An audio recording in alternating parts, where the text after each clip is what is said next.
As the temps start rising, I feel the familiar urge to refresh my closet, but I don't want to waste money on pieces I'll only wear once or for just one season. Thankfully, Quince changes that. Their clothes are timeless, lightweight, and far more elevated than anything else at this price. It finally feels like my wardrobe matches my standards. The best part is that Quince only works with factories that use safe, ethical, and responsible manufacturing practices and premium fabrics and finishes, so you get to look good while feeling good. I'm pretty excited that I have upgraded my athleisure wardrobe for this summer. I bought a sweatshirt and a pair of wide-leg flow pants that are two of the softest items I own, and I plan to live in them. So join me in giving your summer closet an upgrade with Quince. Go to quince.com/POTC for free shipping on your order and 365-day returns. That's QUINCE.com/POTC to get free shipping and 365-day returns. Quince.com/POTC. We are socialized to be influenced by what's important to our parents, what's important to the people around us. And so it becomes very hard to disentangle our desires from what others want and what others might want for us. That was Abby Davisson on Psychologists Off the Clock.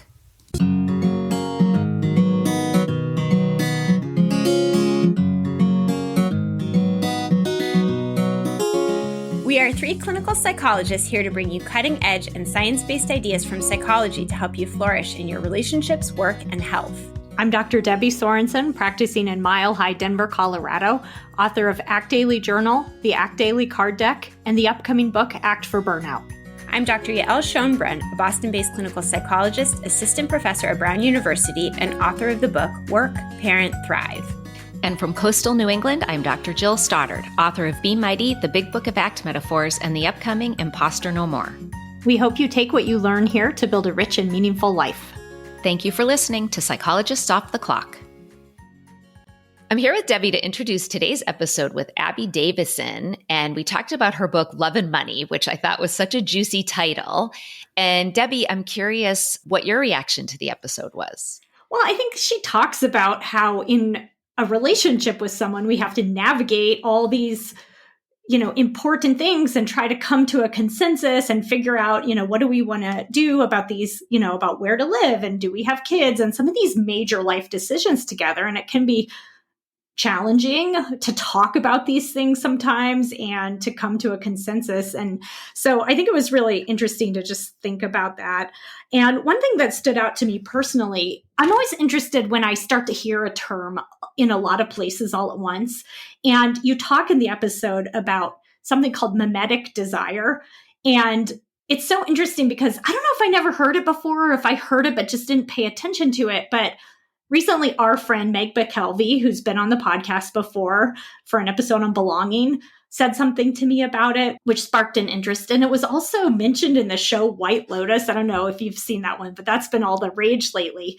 And then I heard it in this episode, and this has all happened within the last couple of months. And so I've been sort of interested in that. Like, why all of a sudden are people paying attention to this? And the universe is speaking to you, Debbie, about mimetic desire. Well, and it's making me aware. And let me just say, it's this idea that sometimes we aren't aware of where our desires come from, but sometimes we see other people, and sometimes it's even people that we admire or people who have a certain status. When they acquire something or achieve something, we have this desire to emulate what they're doing. And sometimes we're really unaware of that tendency. Like we may think, oh, I came up with this idea on my own, when in fact, it's coming almost from like this, this social comparison or a little bit of a sense of envy or just this desire to have something that someone else has. And I think one of the things that's really important about this in the context of this conversation is to be more aware of mimetic desire, especially if it's not actually really true to ourselves and our values, but coming from more of this place of, oh, I see other people who have these, fancy cars or big houses or certain accomplishments. So I have to have the same thing. And I think that awareness is a big thing when it comes to really tuning into what you want and to your own desires. Yeah, absolutely. I think it can become something that's almost subconscious, But it really is, I think we talk about it in the episode as like keeping up with the Joneses or FOMO. And it's interesting because I even noticed this recently where I happened to be spending time with two separate unrelated women, one person on an airplane and one person that I was introduced to and went out with. And they were people who very clearly had money. And I noticed that I got a little bit self-conscious about, their diamonds and my lack of diamonds. But I was really thinking about it after going, wow, isn't that so interesting that sort of infiltrated me, but it is something I truly could not care less about. I'm turning 50 in April, and my husband asked me what I wanted for my birthday. And he's like, I was thinking I might get you some jewelry. And I was like, no, I don't want jewelry. I just don't really care about jewelry. But I became like self-conscious about the fact that these women were like dripping in diamonds. It was fascinating to me that could affect me in that way, if that makes sense. Absolutely. And I think one thing that can happen is that we can get into expectations, and that can really narrow our sense of possibilities for ourselves or what we want out of life. And I often work with clients who are in sort of the middle age phase of life, right? Maybe in like their 40s-ish, late 30s, 40s, 50s, who are at this point in life where they're like, wow, I've done all the things that are expected of me. I have the job, I have the 2 kids, the house, the car, and why am I not more satisfied with this? And sort of this recognition that, oh, I just did all the things that are expected of me without necessarily asking those existential questions about what do I want in life. And I think having those conversations with yourself and then also with your partner might lead you to a more meaningful, more satisfying way of living. Absolutely. And that's really the crux of the whole episode that Abby and I talk about, is she has a framework for making these difficult decisions that involve both relationships and finances. And that first step is clarity. It's really about getting in touch with values. And I love that each of these steps really connected to ACT, to acceptance and commitment therapy. And it just reminded me once again that we so often have experts on our podcast who might not even be psychologists, certainly aren't ACT therapists.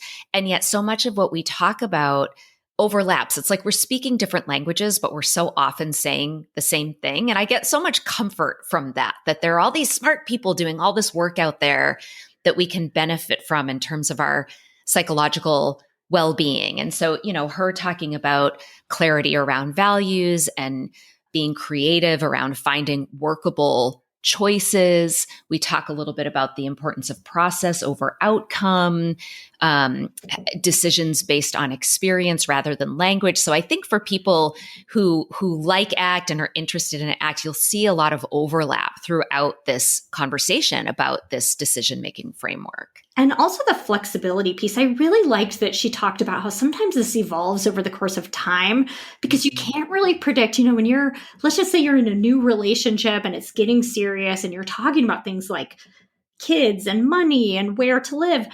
You don't know until you do something. So you have to constantly be rethinking this and be flexible to consider possibilities as you go. And I know that's been true in my marriage and my relationship with my husband, is that we didn't know. There were certain things we had to figure out along the way. And so to have those ongoing conversations rather than a fixed point of view, like, well, we said we're going to do this and we're going to do it. That process is really important, and the ability to pivot. Life throws you unexpected, opportunities and challenges. And exactly. Yeah. Yeah, for sure. Well, we hope you enjoy this episode with Abby Davisson. Hey everybody, it's Jill here, and I'm really excited to introduce my guest today, Abby Davisson. Abby Davisson is a social innovation leader and career development expert. Most recently, she spent 9 years at global retailer Gap Inc., where she served as president of the Gap Foundation and co-founded the company's employee resource group for parents. You can find more information on her book, Money and Love, An Intelligent Roadmap for Life's Biggest Decisions, at moneylovebook.com. And of course, that is exactly what we will be talking about on the podcast today. So Abby, welcome. Thank you for joining me on Psychologists Off the Clock. I'm so glad to be here, Jill. Thank you. Well, this is a new topic for us. We have certainly talked about love on the podcast before, but I can't think of a topic we did where we talked about money. And you combined those two things in the book. You co-authored this book with Myra Strober, who I understand, was she your professor at one point? She was. I studied with her in Stanford Business School. That's so cool that you guys collaborated. You were once a teacher student. And actually, the first book I wrote was with a mentor turned colleague, and it was a really lovely experience. But you argue in the beginning of the book that, work and life, especially the relationship part that makes up life, that these two things are intimately intertwined, and yet we're often made to think that they're, separate, distinct issues. So can you talk a little bit about this, and specifically how this was an impetus for the book and like the goals for writing this book in particular? Absolutely. And you're right. The conventional wisdom really is that we should separate these two things. And we're taught from very early on, if you have a career decision to make or a financial decision, think about it with your head and don't let emotions get in the way. And then if you have a relationship decision to make or a love decision, follow your heart and listen to what that's telling you. And don't think about money. That would be materialistic if you're starting to think about money with a potential romantic partner.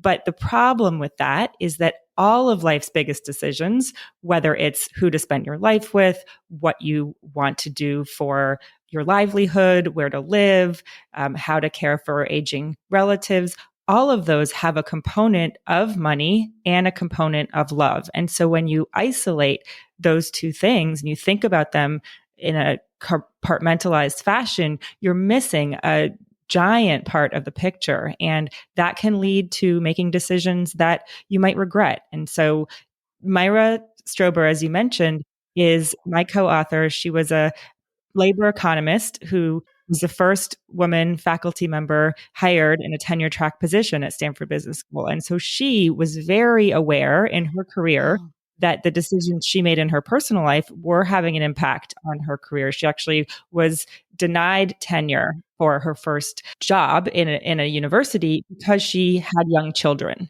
and they, quote unquote, weren't sure what was going to happen to her. And so she started teaching this class with all of the wisdom that she gained. And it was a light bulb moment for me, because when I was in my early and mid 20s, like so many people, I was struggling with how to make big decisions in life about where to live and if somebody was the person for me. And I just didn't know how to make them. And then in her class, when she shared this idea of money and love, the class was called Work and Family, which is another way of talking about money and love, those things being so intertwined and needing to think about both, I realized, oh, this is why it's been so challenging, because I was trying to think about those separately. And so the impetus for the book was really to take the wisdom and the data and the stories from the class that changed thousands of students' lives to a broader audience, so that you didn't have to go to an elite business school in order to access this information. Right. That's great. Yeah. No, it's so true. And it's honestly, of course, I've had the experience of these things bumping up against each other. But also that awareness that they're not supposed to, but they do. And what a challenge that is when you're in a position where you have to make a decision about, whether to have children and how that will affect your career. And there's no real roadmap for how to be able to do that, especially when you're doing that, with a partner. And so that's exactly what the book is. So the subtitle again of Money and Love is An Intelligent Roadmap for Life's Biggest Decisions. And so I thought we could talk a little bit about that. And so you present this roadmap as the 5 C's. So clarify, communicate, choices, check-in, consequences. So I was hoping maybe you could kind of walk us through just a brief snapshot of each of these steps, and then we can talk about how they can help us with these huge, important decisions that involve money and love. Sure, I'm happy to do that. And I can go a little deeper into one or two, because I think that would help to bring it to life for listeners. So the clarify step, as you mentioned, is the first one. And I think it's the most important one, because it's really about getting clear in your own mind about what is most important to you. And it sounds simple, right? Just understand what's most important to you. But the challenge is that we are socialized to be influenced by what's important to our parents, what's important to the people around us. And so it becomes very hard to disentangle our desires from what others want and what others might want for us. And so it's really about tuning out that noise and tapping into the core values that can serve as a North Star and can really help guide you to make choices that are going to be personally resonant, as opposed to help you check off boxes on your life list that may or may not have gotten there because somebody else thought that they would be a good idea for you to check off at some point. And we've all been influenced by external influences. I certainly have. And so it took me a really long time to kind of quiet that noise and tune into my own personal desires and wants. Yeah. One of the things I was thinking about when I was reading this section on the clarify is it made me think of a concept in clinical psychology, in DBT, dialectical behavior therapy specifically, called wise mind. And earlier you were talking about this division between like the head and the heart. And wise mind is this idea that you can have your kind of emotional side of your mind and the rational side of your mind. And if you're using only one or the other, that's likely to be problematic. But if you picture it as a Venn diagram where these two things overlap, is that wise mind where you're making this kind of like grounded decision where you've considered the facts and you've gotten in touch with how you feel. And it's like this almost like, like an instinct or an inner wisdom or just kind of like a knowing. And that's what I was thinking about as I was reading this section on clarify. Does that resonate with you? Absolutely. And I love that term. I'm going to borrow it now. Go since for I it. wasn't Marsha familiar Linehan. with it. Give her credit. Yeah. Okay. Excellent. But that's exactly right. It is. And that's really what we're hoping to help people do is by giving them this 5 C's framework, provide a flexible yet sturdy process they can walk through to make sure they have both gathered the facts and marshaled their own knowing and intuition and inner wisdom, brought those things together to develop their decision. And that understanding that things might not turn out the way that they had hoped. I mean, there are monkey wrenches that get thrown at us constantly in life, but we can be confident that we have done the best that we can. And I think tapping into that wise mind is exactly what we're hoping to help people do with this process. So in that section, you also talked about mimetic desire, which was a term I had not actually heard before. Would the kind of casual way to describe that be like keeping up with the Joneses? Yeah. Is that an accurate way to understand that? That or FOMO, this idea that, everyone else is doing something. And if you don't, then you're going to miss out and you should try to do whatever everyone else is doing because you must want that too, because those are your friends. And so the example I like to give is, if you're happy renting and you're, in a great situation, you're just going along with your life. But then all of a sudden your friends and contemporaries start buying houses and apartments and condos. And you look at your situation and say, oh, maybe I should be looking for a place to buy just because everyone else is. But that can be a mistake for so many reasons, unless that is one of your personal goals and desires. And you're right. I mean, French philosopher René Girard coined this term because it is so powerful. And marketers have known this for so long. I mean, in the 17th century, the company Wedgwood created a tea set for the royal family and presented it to the queen, and then marketed its products as having royal approval. And that helped other people want them more because, a famous, the royal family was using the same set. And so that really has lasted centuries. So it's something to be very aware of.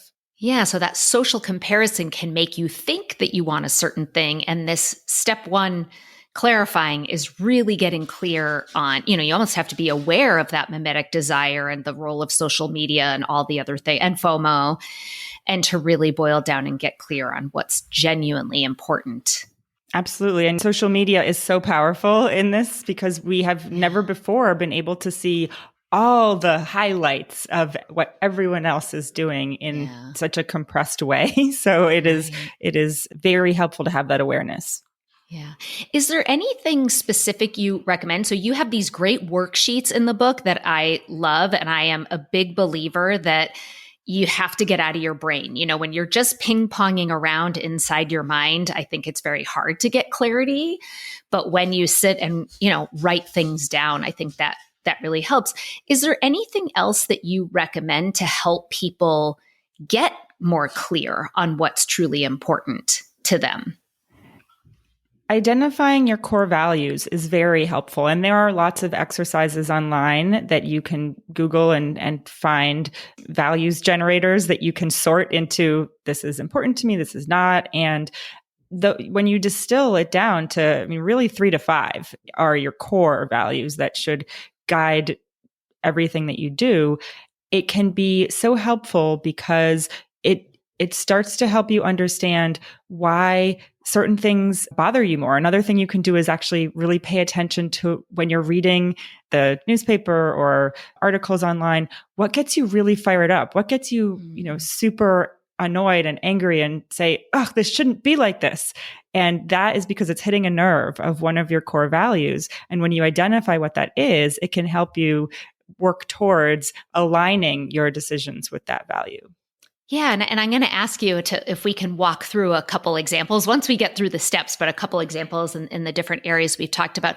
But what you're saying now, one of the things it makes me think of is when we were deciding about moving in terms of core values and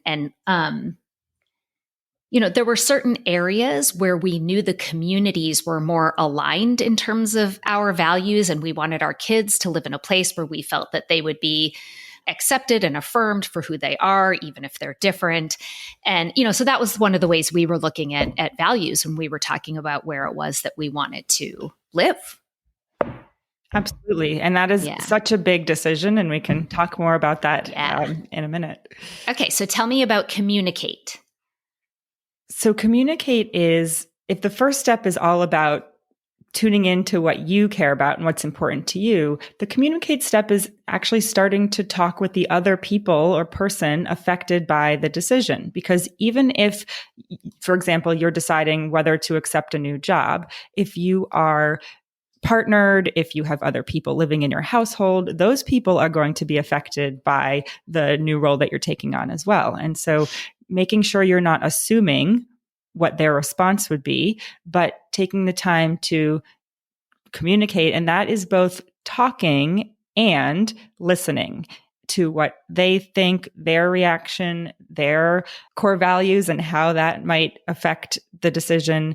And the communicate step is, again, even if you only think this decision will affect you alone, it is so important to take the time to communicate what you're thinking about in a way that is treading lightly on the fact that this could be a bigger decision than you're giving it credit for, and that you want to make sure you're not jumping ahead without getting input from the other important people in your life. Right. Okay. And then how about choices, number 3? So choices is another one that I love. It's really that when we are focused on making a big decision, we get tunnel vision and we can become very focused on what seem like the only options. And they tend to be extremes, right? So I could either marry this person or break up with them. I can either go for the promotion or leave this company. And there are often many shades in between those two extremes. But when you're stressed or when you're anxious about a decision, it's hard to generate those other options. And so this step is all about taking the time to think about what you might be missing. Are there options that would allow you to have your cake and eat it too? Are there ways that you can get some creative brainstorming help? And that actually touches on the 4th C, which is check in. About getting input from others who might have been in this position before, might have made the same decision earlier in their lives, and trusted resources. And when you're so in your head about a decision, it's so helpful to have a thought partner, someone who's also not tied up in the decision in the same way and can see some things that you might not to help you generate options for those choices. Yeah, absolutely. I feel like that has been something that's been critically important for me. My best friend Julie is the best person for this. I feel like every time I'm getting stuck in an internal loop, if I speak it out loud to her, she's like, "Well, have you thought about this? And if you thought about this," I'm like, "Oh my God, that's brilliant. You're so smart. Thank you. I never would have thought of that myself." But I also really like that you mentioned that for some decisions, getting a lot of input can be helpful, but for others, it might be better to limit this. And this is something I see really frequently. So in my private practice, I treat all anxiety disorders, and people struggling with anxiety struggle with uncertainty and often don't like trust their own decisions. And so they ask for input and opinions. But what often ends up happening is if you ask enough people, you're going to get so many different answers that you're left feeling more uncertain than you were to begin with. And I'm blanking now, but you gave two different examples, one where it's a good idea to get more input and one, where you might end up getting a little bit hung up. Do you remember what the specific examples were? You do? Yeah. And so there are some, and this is where research comes in too, right? So the research has shown that when you're looking for a new job, it's very helpful to tell everyone in your network, because it's been shown that weak ties, people who are 2 or more degrees separated from you. So on LinkedIn, this would be like 3rd plus connections. Those are the people who have exposure to different networks than you do. And so by telling them, I'm looking for a new role, here's what I'm interested in, they can then think about opportunities they might know of that your inner circle is not aware of, because you and your inner circle share a lot of connections. So that's an example where it is very helpful to shout it from the rooftops. A different example where you might want to keep it close is when you're thinking about having a child or having another child. And to your point, people are going to give you advice that confirms their own choices so many times, right? And so if you are asking many, many people about that decision, it can be very confusing. It can be hard to nurture your own instincts and intuition about it. And so I also think it has to do with how you ask the question.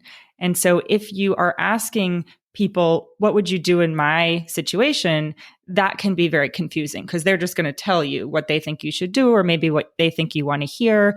A different way to pose the question is, tell me how you thought through this decision. Tell me how you in your life decided it was the right time to have another child, as opposed to what should I do? And then you can listen to their thought process and hear what was the impetus for them and decide, is that relevant to me? Do I want to listen to this? So much of knowing how to ask for advice is really the framing of the check-in, the question, as opposed to just asking as many people as you can to get some sort of poll answer, which is not necessarily helpful in every situation. Right. And I like that focus. The way you presented that is it's a focus on the process rather than just the information or the data. It's how did you go about making this decision rather than just like, what are the facts that you lined up on a list to decide. And I think that could be really useful too. Okay. So we've got we're going to clarify your values, what's really important to you, communicate, especially to anyone else who would be affected by the decision, brainstorm all the different choices, like think outside of the box. You might have options you didn't think of, and then check in with others to get input that might help you come up with some other ideas. And then finally is consequences. Tell us about that. So as humans, we have a bias towards thinking about the short-term consequences. And so we overweight those. We tend to think that if we are planning on moving, for example, we think about all of the hassle of the logistics of the move. We think about how it might be hard to meet people in a new place. We think of a lot of the negative or positive consequences in the short term. But very quickly, the short term turns into the medium term and the long term. And so by actually brainstorming about the possible consequences in those different time horizons, it helps you guard against that bias towards short-term thinking and helps you see how, even though something might be overly positive or negative in the short term, it actually can be different in different time horizons. And I give the example of my older son changed schools this year. He's in 4th grade, and he was upset about this decision, which frankly wasn't his decision, but we knew that it was a better situation for him, especially longer term, because the school went up until 8th grade, whereas he would have had to change schools earlier if he had stayed in his old school. And we were trying to help him understand, yes, it's hard to meet new people. Yes, it's hard to get used to a whole new situation this year, but this will mean you have that many more years in the same school. And it will be better when everyone else is actually having to go through this in a couple of years and you get to have this continuity. And so I think it's certainly harder for younger people to wrap their head around that. I think if you have lived longer, you understand that consequences can change over time, but there are some tricks. And as you mentioned, we have exercises in the book to help you think about consequences in different time horizons.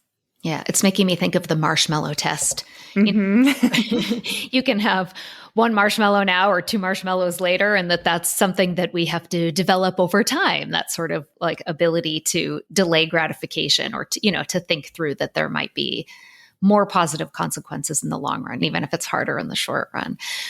What happens? Do you ever run into, so we have an interview about regret with Bob Leahy, who's a prominent psychologist. And one of the things he talks about is sometimes people overestimate the likelihood they're going to regret a decision, and that can keep them sort of stagnant and prevent them from moving forward. Like, do you ever see that coming up in this step, that there's almost like a maladaptive way of thinking about consequences that interrupts this decision-making process?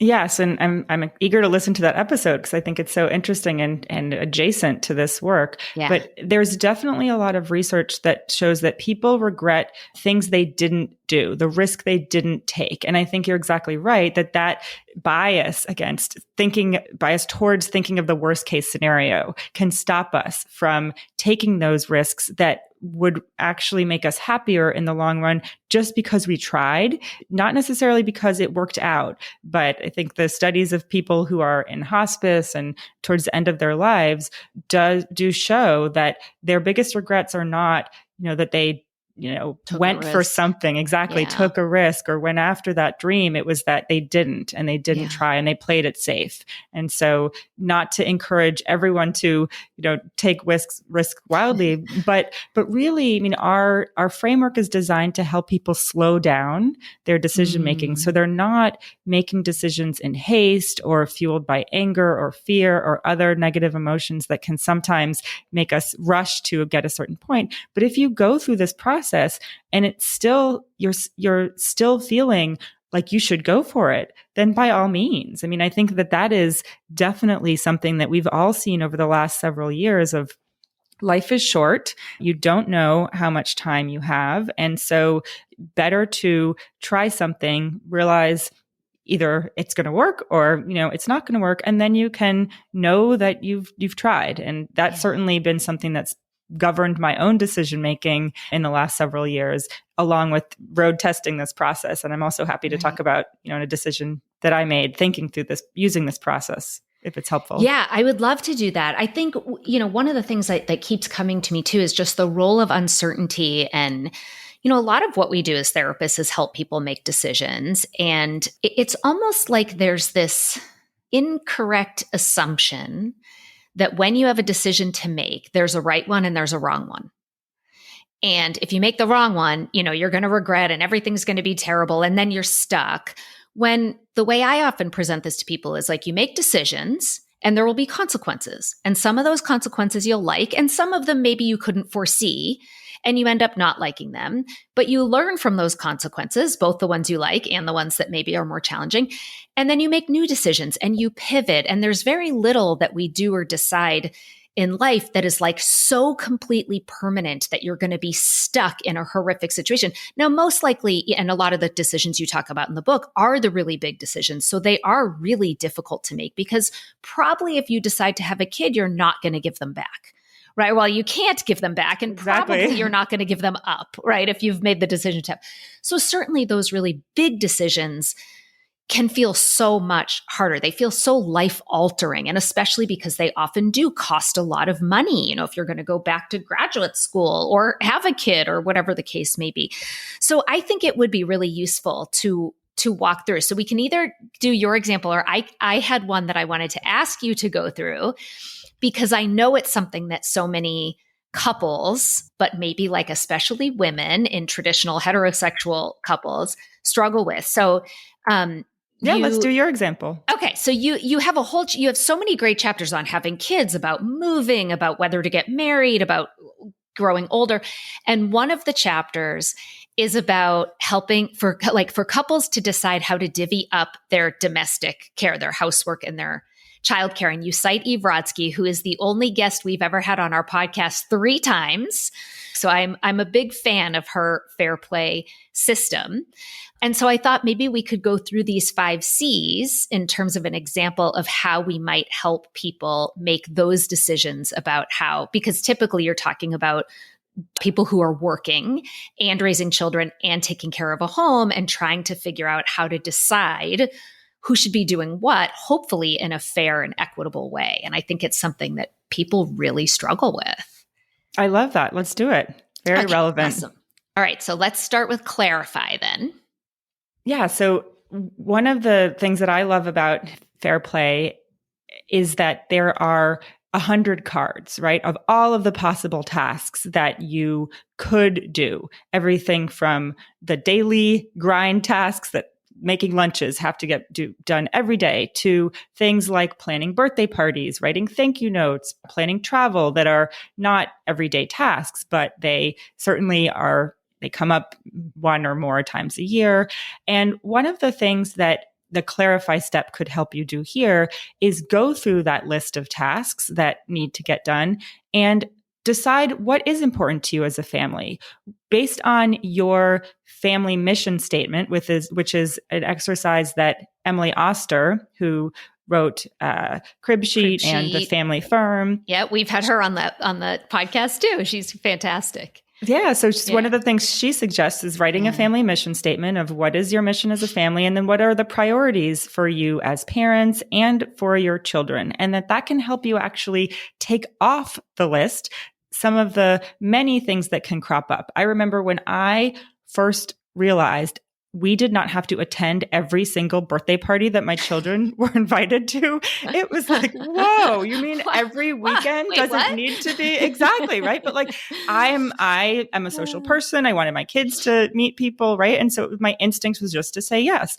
But I had someone who I was close to who said, oh yeah, at the beginning of, each year I ask my kids, like, who are the top people, that you want to go to their birthday parties. And then we only say yes to those and we say no to everything else. And it was like a breath of fresh air. So the clarify step to decide what can you take off the table and just say, we're not going to do this as a family. Mm-hmm. We don't believe in writing thank you notes, or we don't want to play sports, right? That's not something that's important to us. And so we're going to take that off the table. We don't even need to divide that up because we're just crossing it off the list before we even get to the communicate step. So that's something that could be helpful there. I think this is a place where the, what was it? Mimetic. What was the word again? Mimetic desire. Mimetic desire. Where that can, I know where I feel that a lot with specifically what you're talking about is I should have my kids in all these different activities because everybody else has all their kids in all these activities. And I'm obviously a terrible mother because my kids are just sitting around doing nothing. And, so I think really being aware of how strongly that can come up around parenting and raising children. No, there's a lot of pressure. The intensive parenting pressure is real. I absolutely understand and have been resisting it myself, right? To not just add those activities and really actually help model for your children. It's actually okay to have some slack in your system.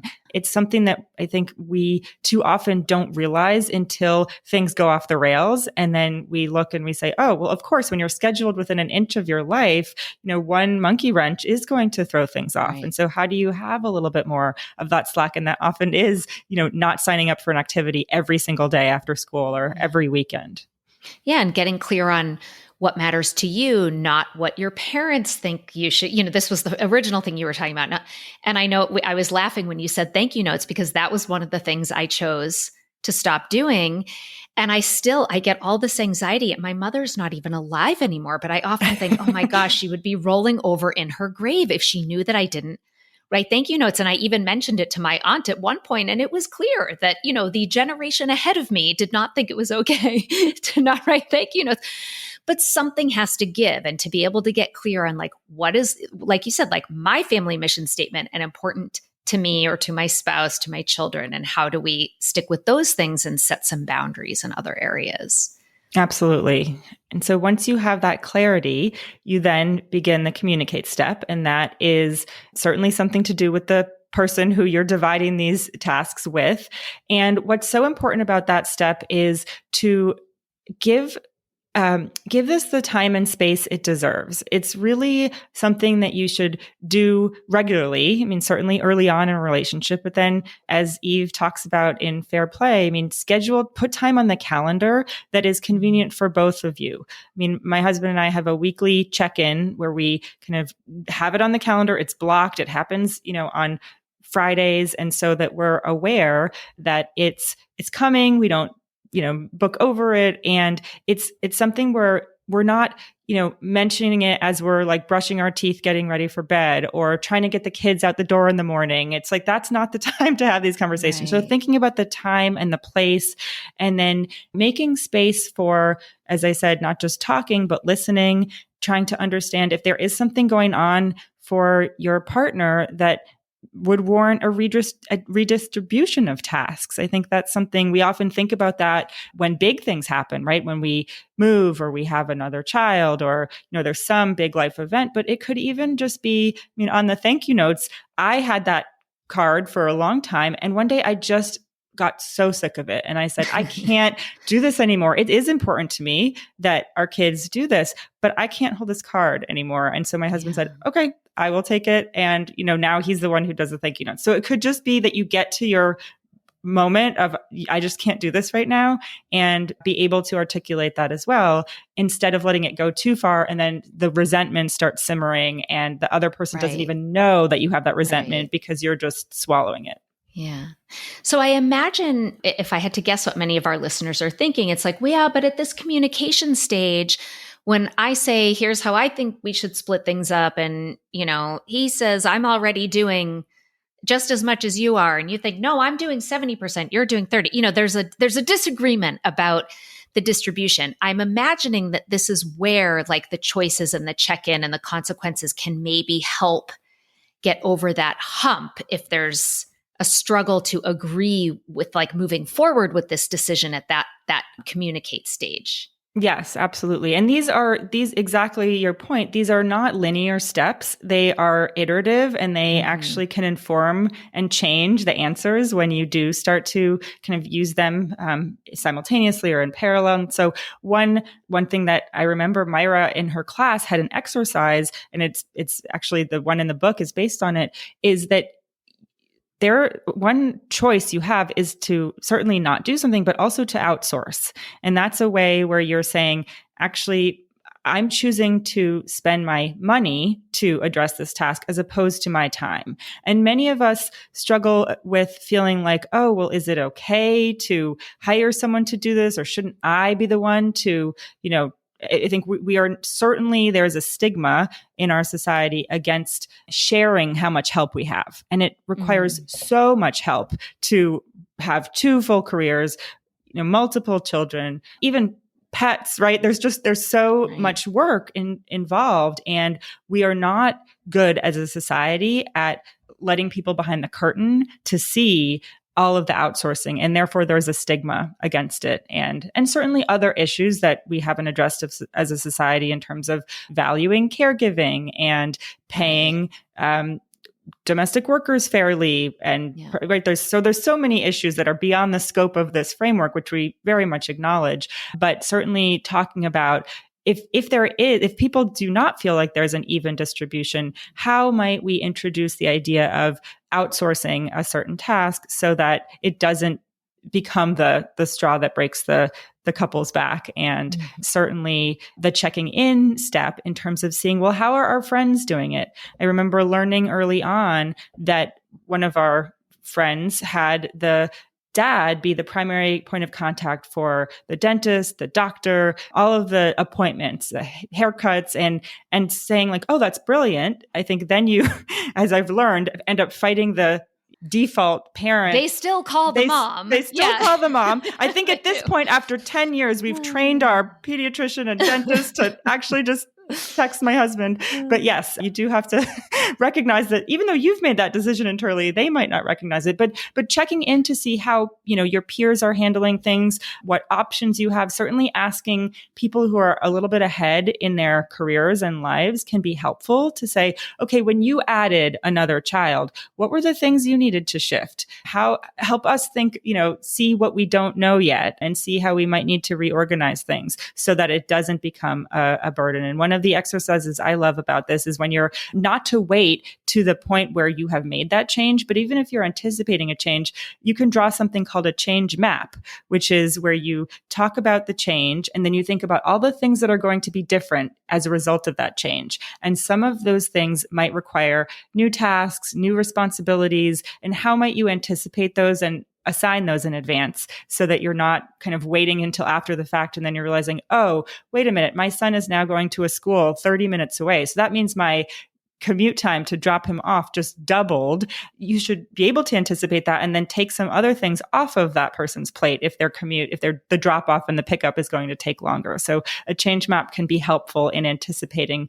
That's kind of a consequences exercise, right? Where you're thinking about, okay, we're about to make this change. Here are the consequences. How can we make sure to address them proactively? So again, this doesn't become a point of friction and resentment in our relationship.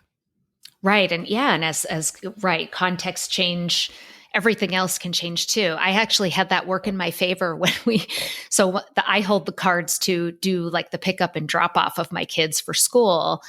And we moved, and where we used to live, there were no buses. We were too far to walk. So I had to go, sit in the line, and it was stressful and annoying, and I hated it. And now we've moved and the kids walk and take the bus and get home that way too. So I no longer have to do that. And I did have a check-in with my husband. And I said, I don't know. I feel like certain things have changed since we moved, where I'm suddenly feeling like you're holding a lot more cards than I am. Do we need to, redeal? Should we go back over this? And he thought about it and was like, no, I'm good. I've got my routine and I know what I'm supposed to do and I'm happy to do it. And then just in the last few days, I don't remember exactly what the impetus was, but we ended up trading. I was doing the dishes and he was doing the grocery shopping, and we decided that we would flip-flop those cards. And so I like kind of going back to just that this is a dynamic process that you were saying. It's not just linear. And it's also not you make a decision and then you're stuck there forever, that it's almost like this is kind of an ongoing fluid sort of process where you can go through these 5 steps. But if what's important to you changes, or if the consequences end up being something that maybe you weren't anticipating, that this may be something that you need to revisit. And we're just talking about this example of housework and childcare and whatnot. But this could be true of anything if you're making a decision about a job or about marriage or about moving or any of the other kinds of topics that you talk about. It's ongoing. It's not static.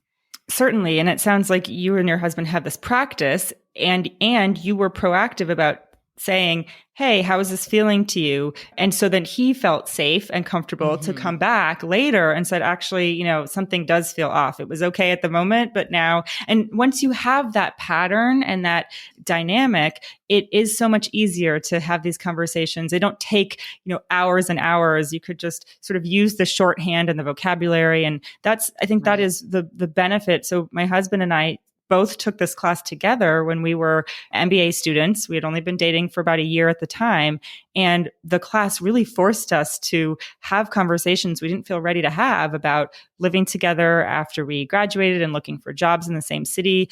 And the patterns and the vocabulary and the foundational practices that we established because of this class has served us so well over the last, 15 plus years that we've been using them. And really, when I say this class changed my life, I mean, I fundamentally believe that without this knowledge and this information and these practices, there were many moments where things could have really gone sideways, right? Like so many of us face, I mean, both expected and unexpected changes that could have really damaged our relationship. And instead, what we have found is that the process of working through these tough decisions together has made our relationship stronger because we know we can get through a lot of the tricky decisions together. I love that. And when you have a framework, you also have a shared language. And I think that can make these conversations less threatening. If you can say like, hey, can we walk through the 5 C's? If you've got some decision to make, like maybe he thinks the kids should transfer to private school and you think they should stay in public school, that you could broach that by saying, can we walk through the 5 C's and see if we can kind of figure this out together? There's something about it that creates a little more distance that makes it, I'm not sure the word I'm looking for, but that it's just somehow less intimidating, that it's giving you a process to walk through, that it doesn't feel so just like an emotional minefield or something. Do you know what I mean?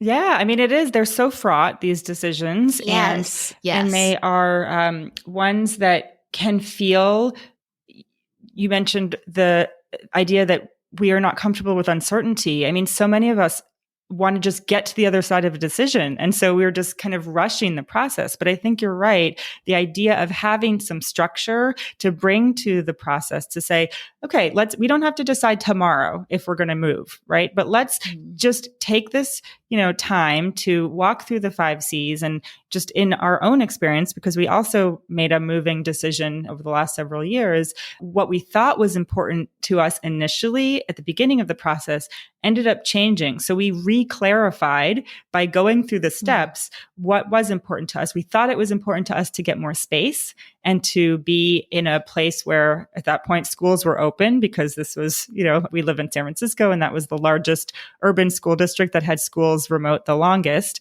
in the country. And so we thought we just need to get somewhere where we're not on top of each other and we have a place for our children to go outside of our house. But when we did the math and we stepped through all the C's and we checked in and we really explored that option, we realized it would have such financial consequences for us that we would be really tied to jobs that we were hoping to do more entrepreneurial things for our careers. But the financial consequences would have meant that we would have had to push those dreams out many, many years in order to meet our mortgage payments. And so what became the reclarified priorities for us were career flexibility. And so we realized that actually staying in the same house, but making some other tweaks around the sides to get some of the things we were looking for, like more space and like schools that were open, we found different choices, different ways to get those things that were important while retaining the career flexibility that we were seeking. Wow, that's really cool. So I'm sure this happens a lot. It's making me think about moving. So as I mentioned, we also moved recently. And when I was reading the chapter on moving and you were talking all about how so many people decided to move during or after the pandemic and this desire to be closer to family, I mean, I felt like I was reading about myself. But for me, it was, if I went through the steps on my own, it was very clear to me that this was, the way I explained it to my husband was the 25-year-ish years I was in San Diego, I would get an image of a tree, and those 25 years were all branches. It was all growth, and that was perfect for that stage of my life. And now on this second, a little past half at this point, but the second half of my life, runway's shorter than the one behind me. It really was about roots. And I didn't feel like I was ever able to really grow those roots in California. And I needed to come back home and be where my family was, where our families are. His family is here too. And, he got it intellectually and he could absolutely see the value, but he just didn't want to go. Now here we are. And I eventually got my way, but I feel like I just sort of like wore him down slowly over time. And he will now say, I get it. It was the right move. I'm glad we did it. But during that decision-making process, I kept thinking, I wish I had these 5 C's, that we could have walked through that. But I don't know. I should try it with him just as an exercise and see what would have happened. But I guess where I'm going with this is like, what do you do if you're just having a really hard time getting on the same page? Like, you give a lot of wonderful examples in the book, and people who have ended relationships because one partner wanted the other partner to stay home and take care of kids and not work, but that person wanted to work, and ultimately the relationship ended. But, assuming you're married and you don't want your relationship to end and you have a really big decision like this to make, is how do we get past that? Like, if there's a real fundamental difference, whether it's in the values or the ability to see options, or just agree on an option that's going to have the best consequences. Well, I mean, I love your example. And I think that what I would, say you couldn't get him there, and he just was saying, no, I just can't imagine our life there. Like, this is where our life is. One way to approximate what that would be like is to move there for 2 months, 3 months, 4 months, right? So you don't have to sell your house. You don't have to buy a new one. You find a way to run an experiment, to say, let's try to get as close as possible to trying on this decision for size without actually making it.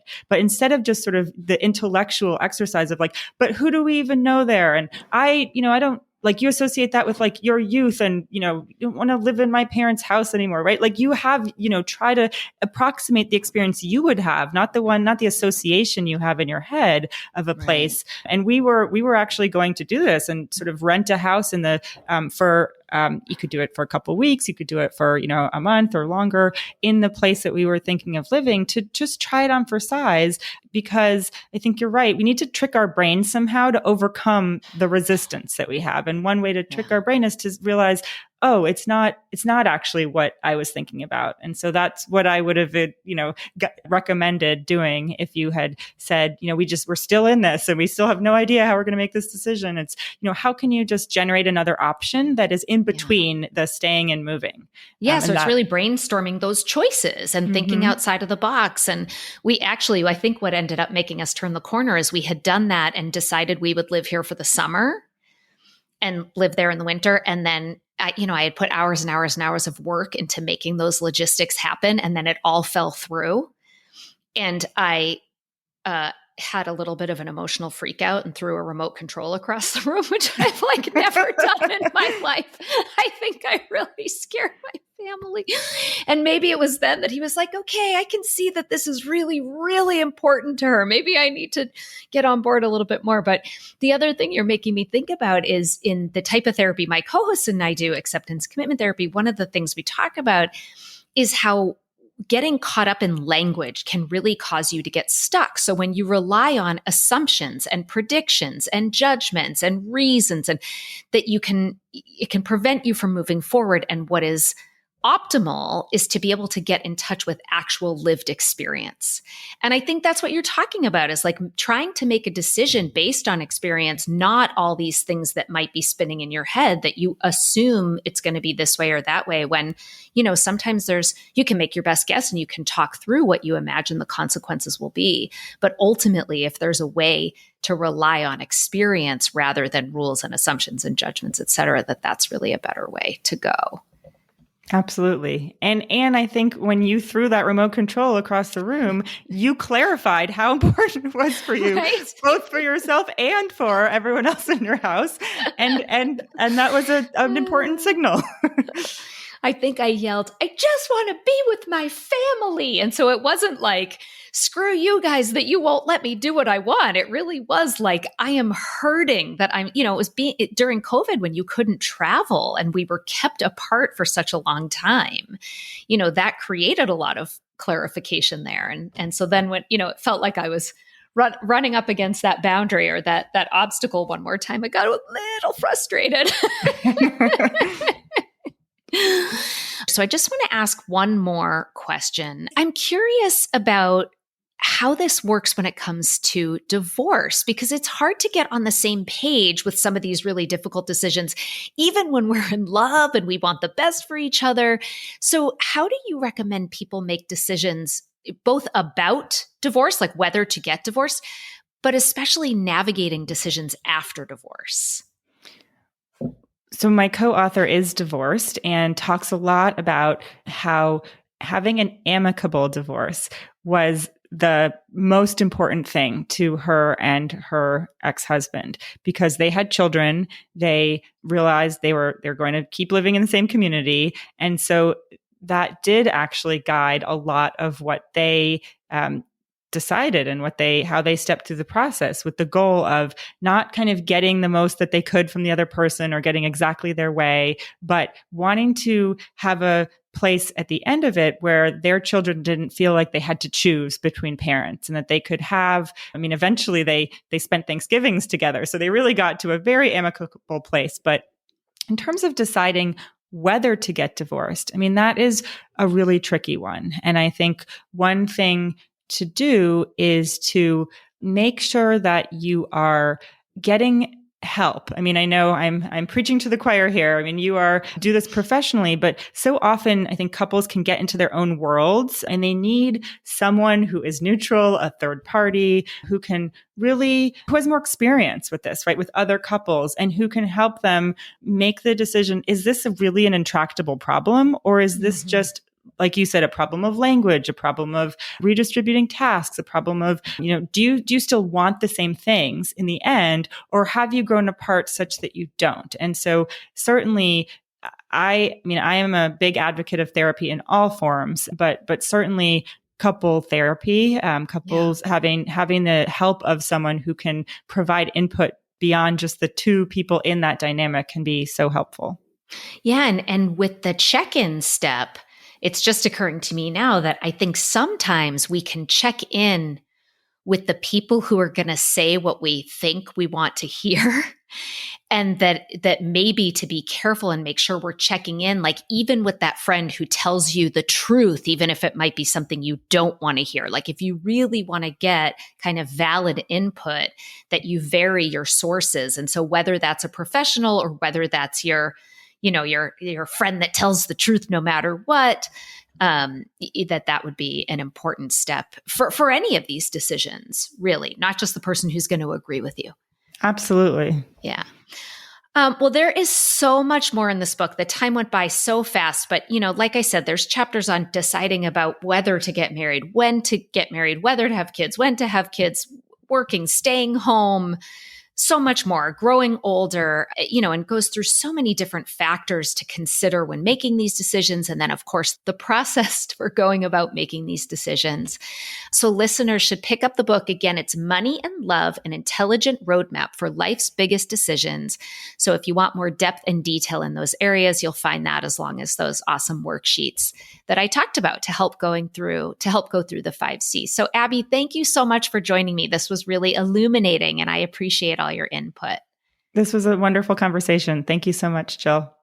Hey, Psychologist Off the Clock listeners, I'm going to guess that if you got to the end of this episode, that you also love to geek out about books in psychology. If you don't know where to store all your books and people are already complaining that you talk about this book that you're reading all the time, then why don't you join us once a month to read a book together? If you're interested in joining us, we hope you are. Just send an email to offtheclockpsych@gmail.com and we'll send you more information. Thank you for listening to Psychologists Off the Clock. If you enjoy our podcast, you can help us out by leaving a review or contributing on Patreon. You can get more psychology tips by subscribing to our newsletter and connecting with us on social media. We'd like to thank our strategic consultant, Michael Harold, and our podcast production manager, Jadine Stout-Williams. This podcast is for informational and entertainment purposes only and is not meant to be a substitute for mental health treatment.